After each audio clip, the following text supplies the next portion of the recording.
What's up, everybody? It's Mr. Talkbox. Check it out. You need to like and subscribe. Come on and catch a vibe. Boy, DOA playlist. Let's keep it funky. YouTube family and YouTube world, I hope everyone is well and blessed. Of course, I know I say it all the time, but I really mean it from every inch of my heart. Before we get started, please go like, subscribe, share the page. Let me know how you feel about it. I'm hoping you guys are digging it. I'm having a good time. So yeah, holla at me. Let me know what kind of changes, what you would like to see, what you don't want to see, all that good stuff. All right, you won't hurt my feelings. I got tough skin, but today I'm joined by somebody who is real special to me. I haven't known this brother that long. He's not that old, so I couldn't have known him that long. Like I've known some of my other partners, but the way I met this brother was just incredible. How sometimes God does amazing things and place people in your life and in many different ways, and you don't really understand why until it's revealed to you. Then the whole thing comes clear. And this is a young dude that I had a chance to meet, and we'll get into it. But right now, I want you to show your love for this mighty young brother who's doing his thing in a major way right now, and somebody I'm just really proud of. But show your love for this young cat right here. His name is Jered, the bass player, the funky bass player, the great one, Jered Wilson. Show your love for him, y'all. Jered. It's an honor to be here, man. Thank you. Thank you for having me. Thank you, man. Thank you for being here, man. I know how busy you are, man. And dude, our story is really incredible, man. Just how we met and when we met and the time we met. It was incredible, man. And I'm so glad you're here hanging out with me, bro. I'm not gonna keep you long, but by time we finish, man, everybody's gonna know why I feel the way I feel about you, man. First of all, Jered, where you from, young brother? Man, I'm from San Antonio, Texas, man. San Antonio, Texas. Now you're in Los Angeles. Yes, sir. Ruling, taking over, doing doing great things, man. Doing great things, man. Hey, Jered, where did it start for you, man? As a bass player, was bass your first instrument, or was it drums, or what was it first for you? So I'm actually a singer first. My mom had me singing like from the time I could hold a tune, which was probably like 2 or 3. And I made my way to drums because that seemed way more interesting. So I started with drums and then eventually just switched to keys. But maybe in high school, I had a friend named Alan Golden Jr. His dad is Alan Golden Sr. He used to play for Mississippi Mass. They moved to San Antonio one year, and Alan was taking everybody's head off because he was nasty on bass. And I was just playing drums. Like I was like the young local kid. So we decided like, yo, let's go play together. And I remember just listening to him and getting to lock in with him as a drummer, and that like really like elevated my appreciation for what the bass was and its function in music. So by the time I was like 15, 16, man, like I was picking up everybody's bass. Like I was like, man, I gotta every rehearsal. I was like, I gotta pick it up and just play. So yeah, I'm 28 now, so it's about 12, 11 years now. So that's how it started for me. So basically it started in the church. Is that correct? In the church for you? Yes, sir. Yeah, in the church. And you say your mom had you singing, man, singing. Were you in the Sunshine Band and all that stuff too? In the choir? Man, I was in the kids choir. My mom had me singing with the big choir, like the mass choir. We went to a pretty big church. Wow. she had me singing with like she had me singing all the leads whenever I could, whenever it was like high enough. I used to have a high squeaky voice. So she just had me like in her hip pocket all the time, man. And she was a choir director, so of course it's like it just makes sense. Like you gotta sing, you gotta do something. So yeah, So Jered, are you a PK as well? absolutely. When you were growing up, man, in your household, how strict was your parents on you? Did you get to experience the secular musical side of what was going on secular wise, or were they just kind of, was it just all gospel music in the house? What was that like? So I had a little bit of both. My pops is from Chicago. He was a guitar player in Chicago, and he grew up listening to like Prince and Michael Jackson and all that, like Ohio players. So I had a very broad, like musical vocabulary that came from just riding in my dad's car, listening to him like pick out like lines from Carlos Santana because he's a guitar player. And then I got the gospel side from my mom. Like she literally was like she was Kurt Carr, she was Kirk Franklin, she was all the choir stuff, she was Donald Lawrence, she was everything from that to like the little known people. Like she would steal arrangements from different people and just kind of she was always like very creative in her gospel like tenure, whatever she was doing that. So yeah, they weren't very strict at all, honestly. Like when it came to music, they were just like they are musicians, both of my parents. So they were like, you know what, like whatever you do, like just go with it. Like if I brought something to them or they showed me something, there was never any like, man, you don't need that. It was anything from rock to country music. So That's good, man. So you it was very diverse. Now, in the time you were in San Antonio, were you planning? Were you working in bands or just playing in local churches, or what were you doing? What was your life like there? so I started to play around the city once I got through like the church kind of gauntlet. It was like maybe 13. I decided that I wanted to really pursue drums, and I got my first real drum set when I was 13. So I just was shedding in the garage for a couple years. Eventually, it got to the point where they started letting me play like a couple songs in the service, and then it got to the point where I was like, yeah, we only want to call Jered to play. So I got my first like job when I was like 16, and then I started like just branching out from there and like kind of discovering what music could do for me in the city.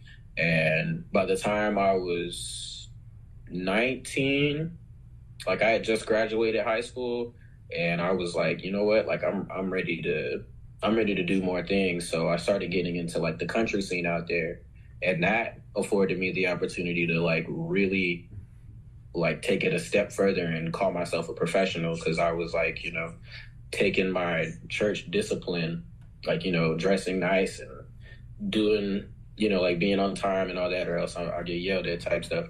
But I would take that and like just apply that to any gig that I got outside of church, but it was predominantly country. Now, and you were working, like making money doing country gigs at that time? Mhm. Working? Oh, that's cool, man. Any were they local artists or anybody like known artists or anything like that? Um, mostly local cats. A couple of people that I was friends with, like they just had bands, and I was the person that was playing drums or being involved in the writing process. Um, Namely Ty Dillon, who is a country artist from Texas, and the Blue Water Highway Band, who I got a chance to spend like some extended time with.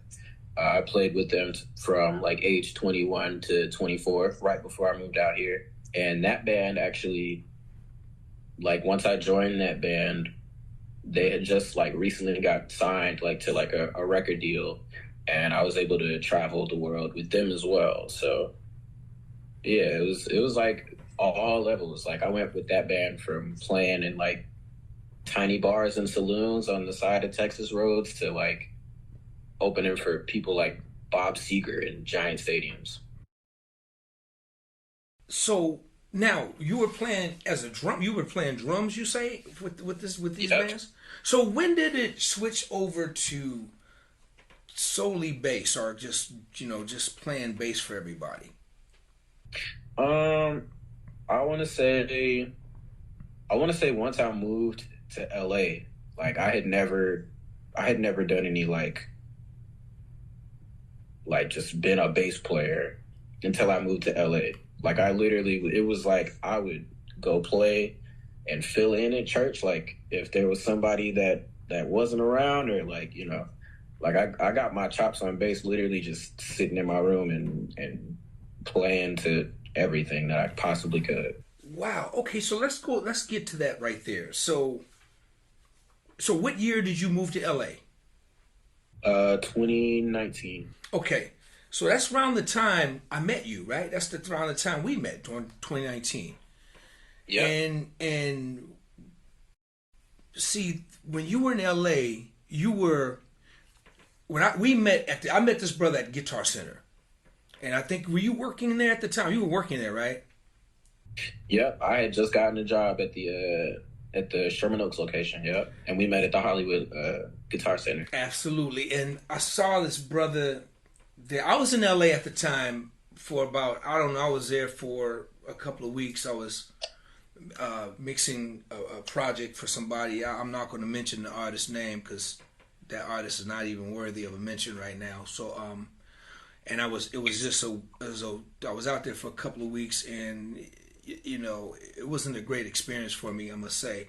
But when I met this brother out there, I don't even know why. I went to Guitar Center for something, and I heard this brother playing, and he sounds so great, and I just was watching him play, and I think I went and introduced myself, and just watching this brother play, and that's where we first met. And when I met this brother, we exchanged numbers, and then I think we met we got together for breakfast, or I can't remember. Was it the next day after?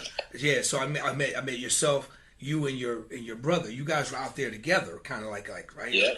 So, and that made that 2 weeks for me well worth it, my time and just my whole spirit, and it just brought me so much joy meeting this brother right here, because that's when I met Jered, and the next day we had a chance to kind of hook up and talk, and they were sharing their story with me, and their story was like, hey, we just came out here chasing the dream, didn't have a clue how it was going to happen. We just put our trust in God, and you told me about your family, your background, and it reminded me so much of my story and a lot of other people's stories that we hear on the playlist. They tell their stories, and I'm watching this brother's story like real time, and it's really amazing to me how they were living, how with the struggle and the journey, but refusing to look back. Or I think you guys would just go back home to visit for holidays and stuff like that, and then turn back around and come on back, that sort of thing, right? Is that right? Let's pick it up right there. Let's go right there, because we would talk from time to time when we would, I would check on you, you would holler, we would talk, and because dude, it's like it happened like really fast for you, man. I mean, you were just the right doors. You was just in the right place, and it was your time, your season. Because here we are in 2024, so that wasn't that long ago, man. That was really short period of time. And when people hear some of the things that you've accomplished in your life from 19, your move until now, they're going to be blown away. So let's blow some of the people away right now. So let's talk about your journey, man, 2019, and talk about some of the struggle, man, that was going on at that time when I first met you. Got you. So me and my best friend Josh, my bro, we literally just decided one day that we were gonna move to LA, man, and like we were like, we know like a couple people, and we know that you could do music out here and you can make it. Like if if the chips fall and God blesses you, to be there and do that and do so. So I don't know, man. It was very tough. It was very tough at the beginning. And what's crazy is like I wasn't expecting it to be like as financially hard as it got, but I don't know. It's like we could only afford to live in a place that had like, one room, and me and my bro were like splitting that room. But at the same time, we were going to like every gym, every party, everything that you could possibly be in that involved music. Like we were there. We was at Guitar Center every day, which is how we met you. We were like just talking to people. Hold on. We were really grinding it out, man. Like for free. We was playing for people for free. We were literally taking everybody's number, writing everything down. I literally had to I had to like learn and piece together and put together shows as an arranger, and I was doing that for free. I had some friends that eventually like found me just making my my YouTube videos or my Instagram videos, and they were like, "Yo, bro, like, what are you doing?" Like, I was like, "Yeah, I just play bass," and they were like, "Okay, well, we got like this club gig that you can come to." I was like, "Okay, cool." Little did I know, I ended up meeting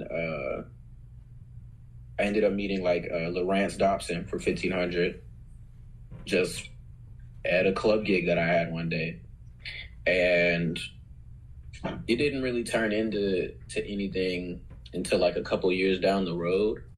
But going through like that hustle part really really was kind of humbling, honestly. It was like, like there's a lot of people out here, and I was seeing a lot of like my favorites and the greats like at all times, just like constantly going through struggle, yet constantly like having my mind blown in the greatest of ways. So, yeah. So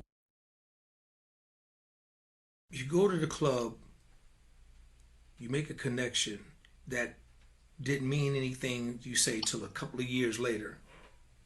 Mm-hmm. Explain that.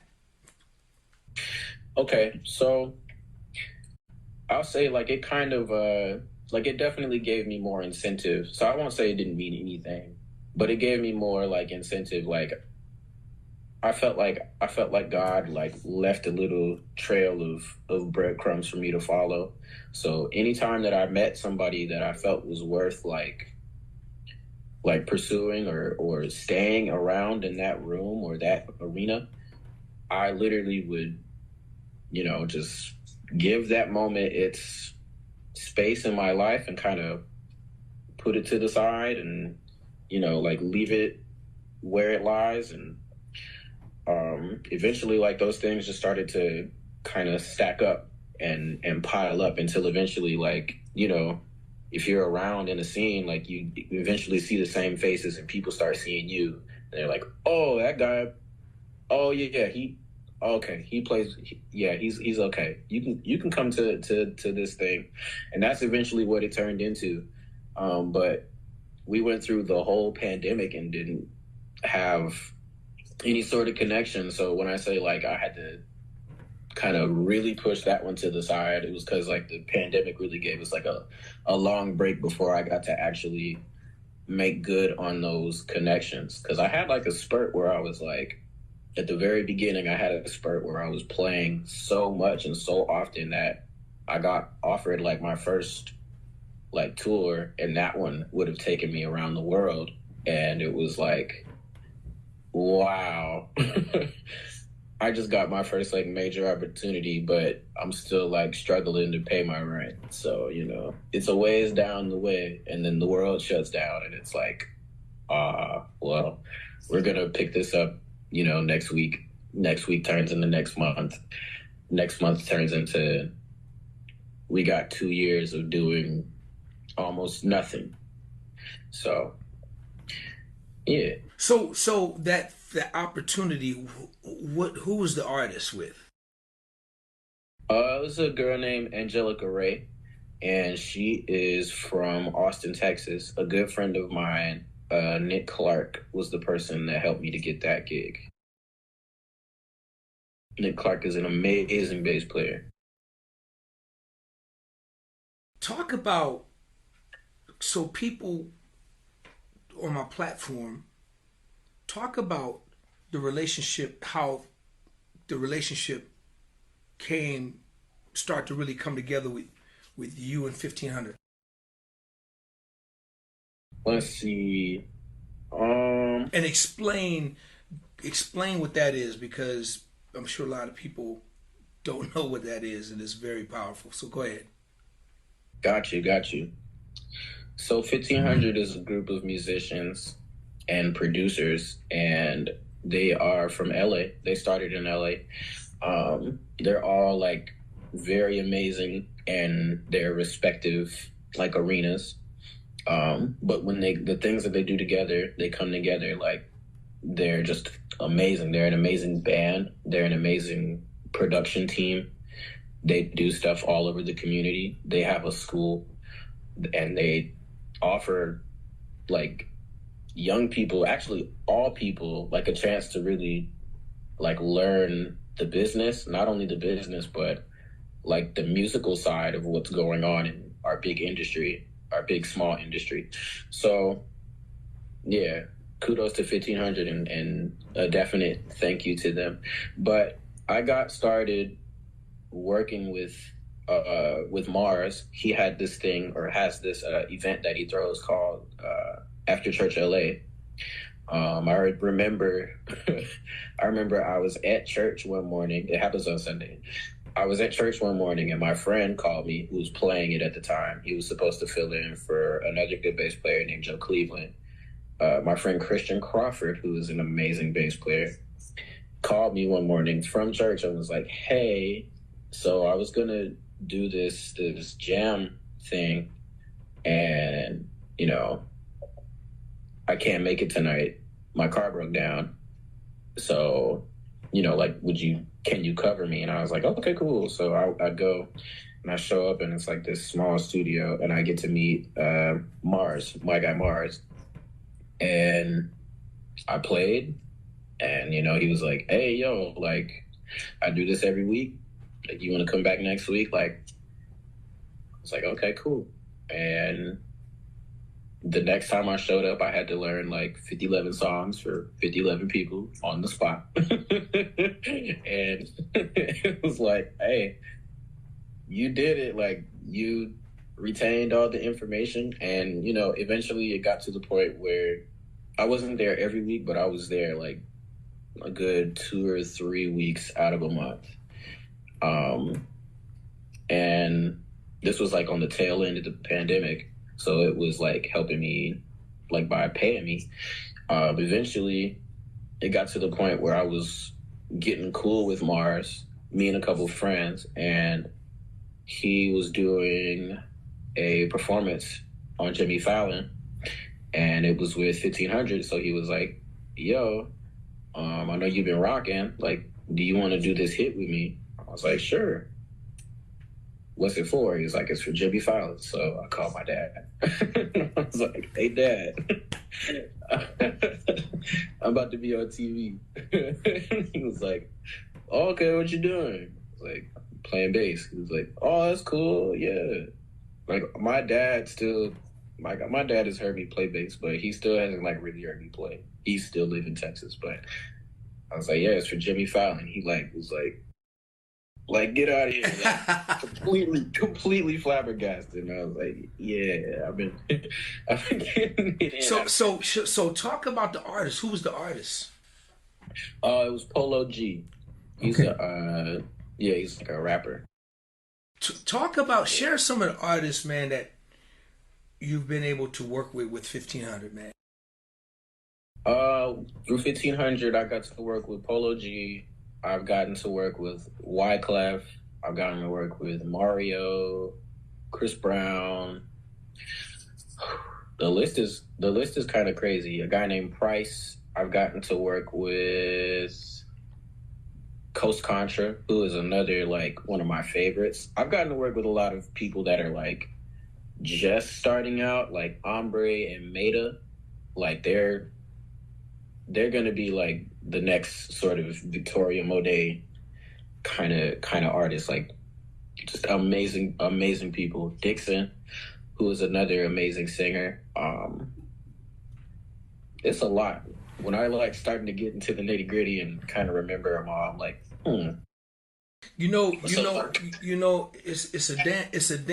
a dang shame, man. I would say damn, but you're too young. But it's a dang shame that you are so young, and since 19, you're working with so many people, man, that you forgot how many people. I mean, I talk to guys that's been working with people for 30, 40 years, their career, you know what I'm saying? And of course, they can't remember. But for you, man, to have such a young career already, and God has blessed you, man, to work with, and still doing it, man, still young, bro, to work with so many people in this short period of time of, 2.5, 3 years, that you can't even remember some of your artists, dude.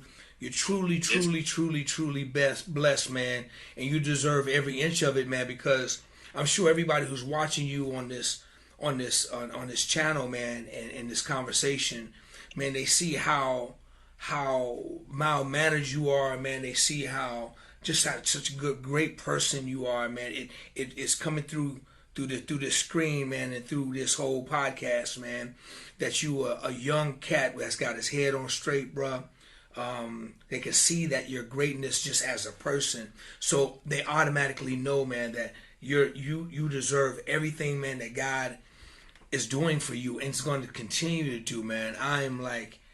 I'm blown away, man, by your short career thus far and everything you've been blessed to do in such a short period of time, Jered. Is absolutely incredible. And the thing, I'm grateful and I'm thankful, man, because it's happening right in front of my eyes, bro. I met you at Guitar Center, jamming, and I heard your story, and I'm just watching it all happen, man. So, and I'm hoping that it blesses somebody, that's young, that's out there, that's that has the dream and chasing their dreams. And I hope this really hits through, that you can do it, man. You can make it. You just got to do the work, and you got to have that faith, man. You got to have that faith. And this is a prime living witness, real time, who's sharing his story, and he's doing it. So if one person gets it, Jered, man, this interview was just perfectly worth it to me, man. Dude, I am really, man, proud of you, man, because you're the same dude I met, man, at the Guitar Center, that the next day or two, man, was telling me your story and your struggle. And dude, you're the same brother that I met then that you are now, man. And you've done some amazing things, man, and continue to do it, man. It's awesome, dude. Thank you. Awesome, man. Let's talk about so let's talk about this tour that you've just finished, man. Let's talk about. So this is officially your first world tour, correct? Yes. Let's talk. Share everybody a little bit of this story right here. Okay. This story is actually really cool. One, because it involves like a group of friends that I started a band with, and we ended up becoming the band for this artist. But it also has something to do with 1500 too. I was I actually got this gig from a great mentor of mine and great friend. I got this gig from watching and studying and being real close to Damo. Damo blessed me with this gig, and it was like January of 23. And he called me one morning and he was like, "Hey, bro, I got something for you. Like, just keep your head up." I had just recently signed to Good People Club, me and a couple of my friends, and we were trying to see if we could take this gig like all the way through the year. We originally were only like rehearsing for one show, and it was to do the United Masters show at like during Grammy week. So literally this time last year, I did my first show with Brent Fayez, and yeah, that was a crazy one. I remember we were all thinking like, like we're smashing this gig. Like, like when you get in really good, like we rehearsed for a whole month and we were like, man, this gig is ours, like, we just got comfortable. And I remember this was like the first time in my life where I almost went home and cried because they did not call the same group of people back to do the tour. And I was like, okay, well, like this is, I felt like we worked hard enough, like I get emotionally attached when I do like longer gigs or like I grow relationships with people because I like to make a home in everything that I do. And I remember I was like, oh wow, like this gig really felt like home. And it was my first time like actually getting to see like how cutthroat like some of the business side can be. So I was like, all right, cool. I'm not doing anything. I was like stuck on my couch for a month and I was like just writing in the studio every day, like just trying to, do something to pass the time. And they had hired Brent and his team had hired another band. And one of the members of that band happened to be a member of my own band. So it got to the point where one of the bass player got fired, and the first person that they called was me.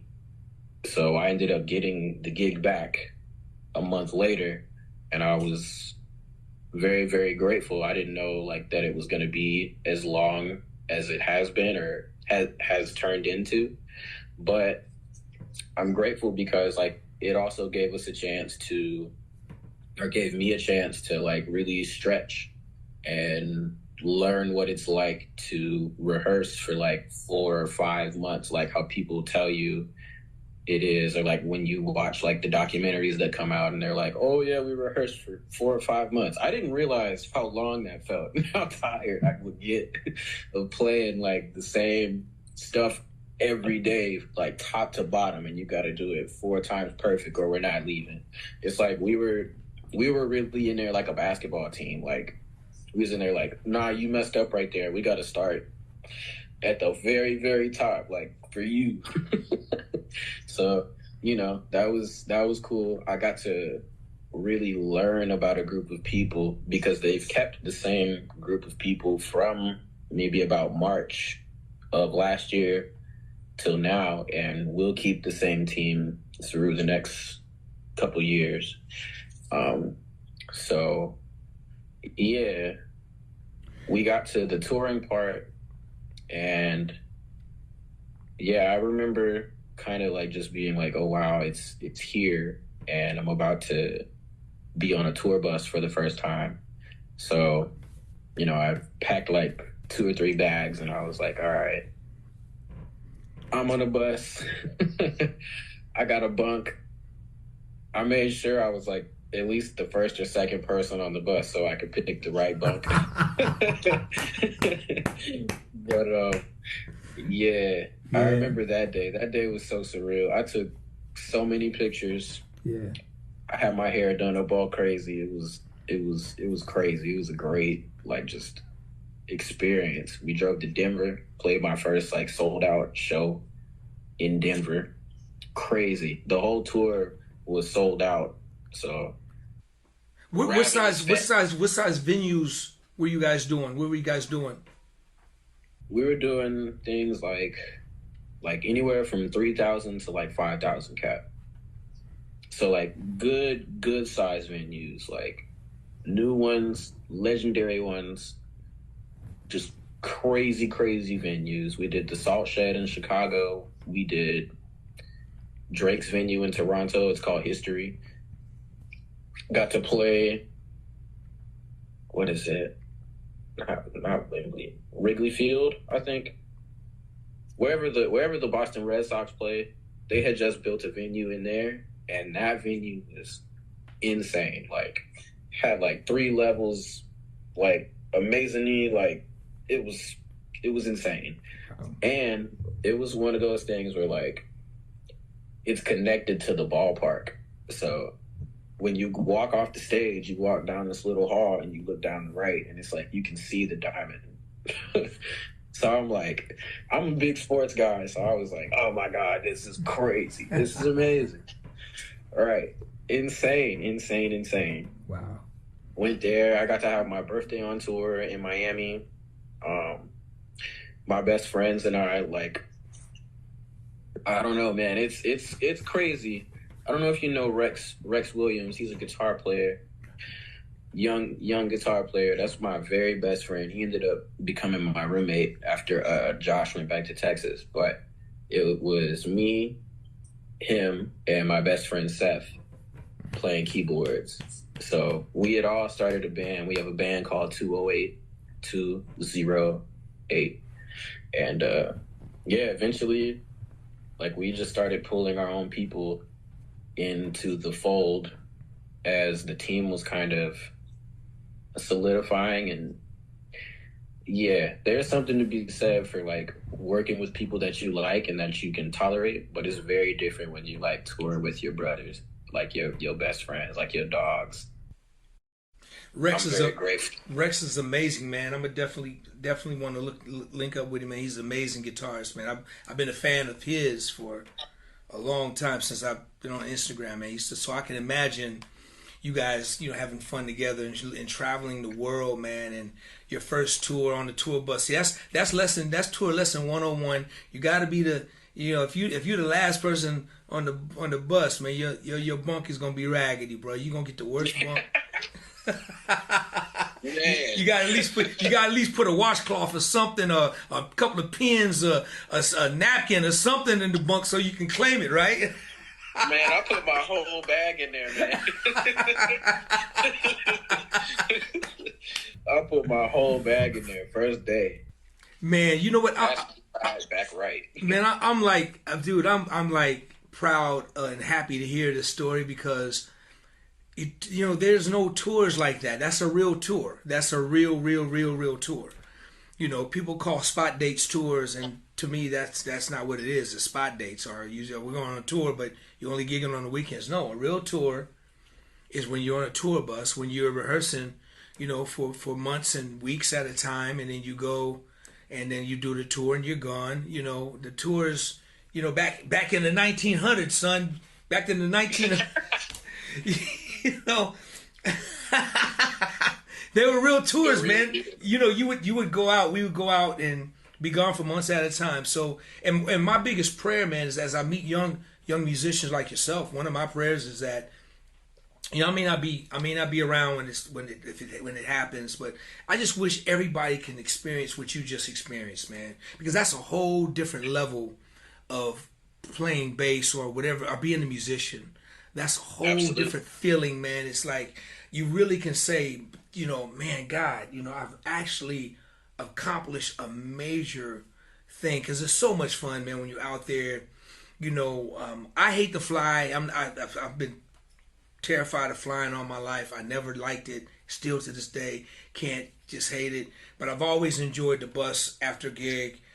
People say, well, how can you ride on the bus? And man, you don't understand. You do a show, you go hang out with your boys on the bus, y'all having some fun. By the time you go to sleep, you wake up, you're in the next city. It's just that fast. It's just like it's not like you sitting up in a Greyhound like this. It's like, no, man, you chilling, you having fun, you chilling, and you go to sleep, you're in the next spot, right? So that is some of the best sleep ever, too. Absolutely, man. Absolutely. So that experience right there, man, for you to talk about it, and and I'm sure there's a whole lot more for you, man, to come. And God got great things in store for you, and you, man. I'm digging what you're doing as an artist as well. Yes, So how is that coming, man? Your artistry thing, man. Are you putting more music together for yourself, or what are you doing as far as that's concerned? so with my group, first, I have a project coming out this year. We dropped two singles already. They're both available on Apple Music and um, everywhere else. But I'll definitely send you the link so you can check it out yourself. But the songs are called Fun and Games, which I wrote, and another one is called Struck, which yeah, they're both really, really, really, really dope. They're both really cool. For myself, me personally, um, I have a country record coming out this year. Just kind of getting back in my Texas bag. I'm actually headed to Texas today to spend maybe a couple weeks writing and rewriting and getting some more of like the flavors of Texas so that it feels a little bit more like home and more like Texas to me. As far as like instrumentation and writing goes, and kind of like the clever, cheeky, Texas sound. Um, but I've been doing basically the pre-pro for that since last year. I've got about 30 or 40 tunes. They're not all gonna make it, but um, I was blessed to be signed at the beginning of last year to a man named Harold Lilly Jr., who is he just won a Grammy with Killer Mike. Him and Damo just won a won a Grammy with Killer Mike. Love Killer Mike. But yeah, I've been blessed to like I'm actually at Hardcover Records where I work with Harold right now, but I've been blessed to really just be able to learn from him. He's an amazing writer. He wrote Unbreakable by Alicia Keys. He did stuff with Luther Vandross. He's an amazing man, like just an amazing talent and an amazing person as well. Um, One of my favorite people that I've met in my time being here. So yeah, he's definitely helped to kind of give my artistry a little bit more shape. That's awesome, man. Listen, man. I want to just send a big shout out to everybody, man, who's sow seeds into your life, man, and helped you out and looked after you. And yeah, man, I want to send a major shout out to my brother Damo, man, who's just a monster, monster, monster, just incredible producer and a musician, bass player, one of my favorites, and all these people, absolutely, man, that's embraced you, man, to and help you be better and become better, and yet and still, man, you're growing up to still becoming a even greater man, and that's what I see, and I think that's what I'm most proud of, man. And I'm so glad that you came and spent a little time with me today, man. It means a lot to me. I'm gonna ask you one more question before I let you go. All right? Yes, question I ask everybody. I'm gonna ask you. You have. We're gonna do this. I know you play drums, but we're gonna talk about bass. You have four bass. You have four bass players that you're gonna put on Mount Rushmore. Who are your four bass players that's gonna be on Jered's Mount Rushmore?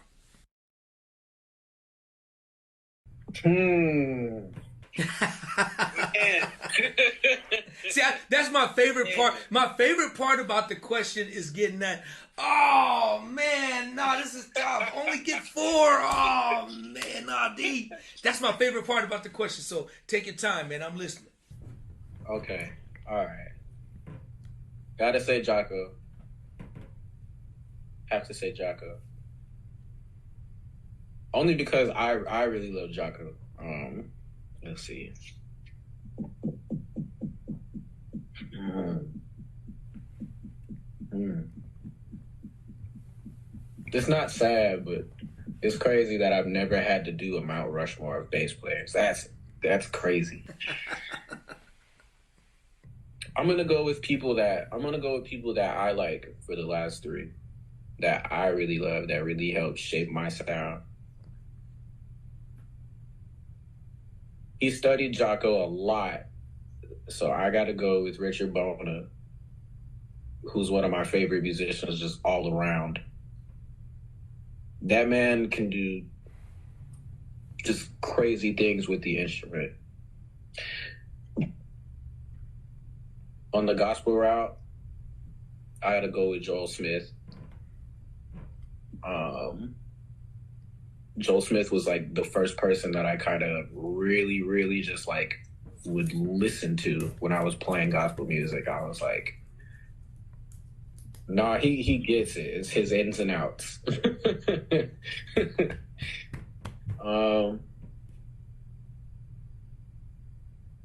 And I'll put a modern, like, kind of young person, one of my peers. I'll put Joe up there for me, like Joe Cleveland.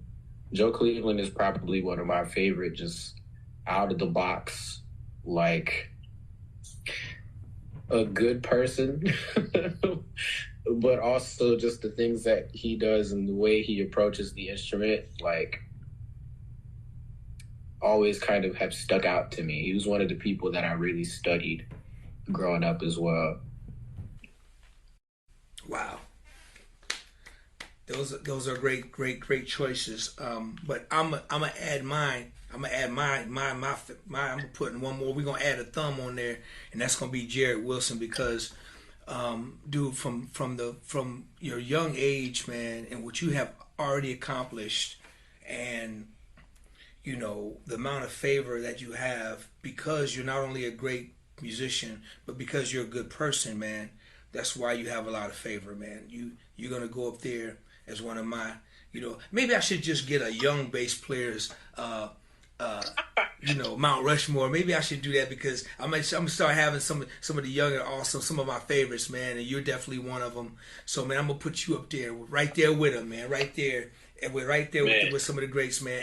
Because I know what God has in store for you, man, in your career. I'm watching it, and to be where you are, and to come out of the struggle, and to land on where you are now, man, because of your faith and your trust in not only what you do, because you have to really believe in yourself in order to make a move like that, man. You have to believe Absolutely. in yourself, right? You can't have no doubt. It's like, I remember when we talked, it was like, D, I'm out here. I'm out here. I know I'm out. My family knows I'm out here. I'm out here. I'm out here to make it happen. I can't turn around. Yeah. I'm not looking back. And then, of course, your faith and trust in God, man. Your faith was just strong. So when I'm watching you and your brother, I'm talking to them, like, man, these youngsters got faith, man. They got strong trust, man. They got faith to be out here in this big city. And, a few years later, here you are, man, to have done a mountain of stuff, accomplishments under your belt, man. So I'm really proud of you, man. I really appreciate you, hanging out with me, man, and spending some time, Yes, sir. man. I really do, man. I really appreciate it, man. It means a lot. It means a lot to me, man. For real. Like, I remember we went to Roscoe's for breakfast that one morning, man. And I remember just telling Josh, I was like, this is divine, bro. Like, this man didn't have to give up his time. I remember when we first met, I literally had no clue, like, that it was you. But I knew your name because I had listened, bro. Like, I was listening. And whenever I would Google, like, who's playing on records, man, just the records that I saw your name under, whenever I would go listen to those things, I remember, like, listening to Frontline. And I remember listening to Chucky Booker and going through this Chucky Booker phase. And I was like, yo, I love the production, but the bass is crazy. Wow. And I could remember, like, looking at DOA Allen. I was like, okay, that's somebody to study. And then to meet you, like, just, you got to remember my face, because I literally was like, Wait. I remember I probably asked you, I was like, oh, yo, you play too? He was like, I'll play a little bit. right. That's right. I literally was like, oh, wow. Yeah. That's crazy. Yeah, man. Dude, it was, and like I said, man, I was there for a couple of weeks, man, working on the project, being miserable every day. But it wasn't until when I met you, man, you and your brother, man, y'all made that whole stay worthy of it, man. So, and now to see where you are now and what you guys are doing and what you're doing is a complete blessing for me, man. I'm blessed and honored to know you, my brother. And I wish you well, continued success. Before we go, tell everybody how they can reach you, man, and follow you. I am on Instagram at Jered G Wilson, Jared, G as in great, Wilson, Wilson. Brother, I appreciate you, man. Continued success, and you know we'll forever be in touch with each other, man. I'll be on the sideline, man, rooting for you, dude. You know what I'm saying? I'll be on the sideline. Yes, I'll be on the sideline rooting for my young brother, man. You know what I mean? And keep doing your thing, man, and keep your head up, man, and keep that faith, man, and don't ever change who you are, bro. Because right now, man, the person you are is going to be even greater, man, and greater things are going to happen for you, man. Just stay right there, bro. Stay right there, sir. man. Keep your thing. Don't let nobody change you. You made it through the craziness of this business and living in LA, you know, and going through that, man. And dude, and I give a big shout out to your parents, man, who somebody gave you great roots, man, and sowing great seeds in your life, man, because you know, so many people get away, man, especially once they start doing great things. They get away mentally, spiritually, their morals and their values change, and they go left, man. But I can honestly say, man, you're the same brother that I met, you know, years ago, and you're the same brother that I'm talking to now. So, man, I appreciate you, bro. If you ever need me, man, call me. If you ever, you know, whatever you need, man, want to talk, whatever, I'm always here for you. My number's always open for you, all the time. All right? Yes, sir. My brother. Thank you, man. Thank you. Y'all show your love for my little brother, Jered Wilson. Go follow him, support him, see what he's doing. You know, don't take it from me. Go find out for yourself, right? Follow this brother, Jay. Love you, man. Love you too. DOA playlist. Let's get the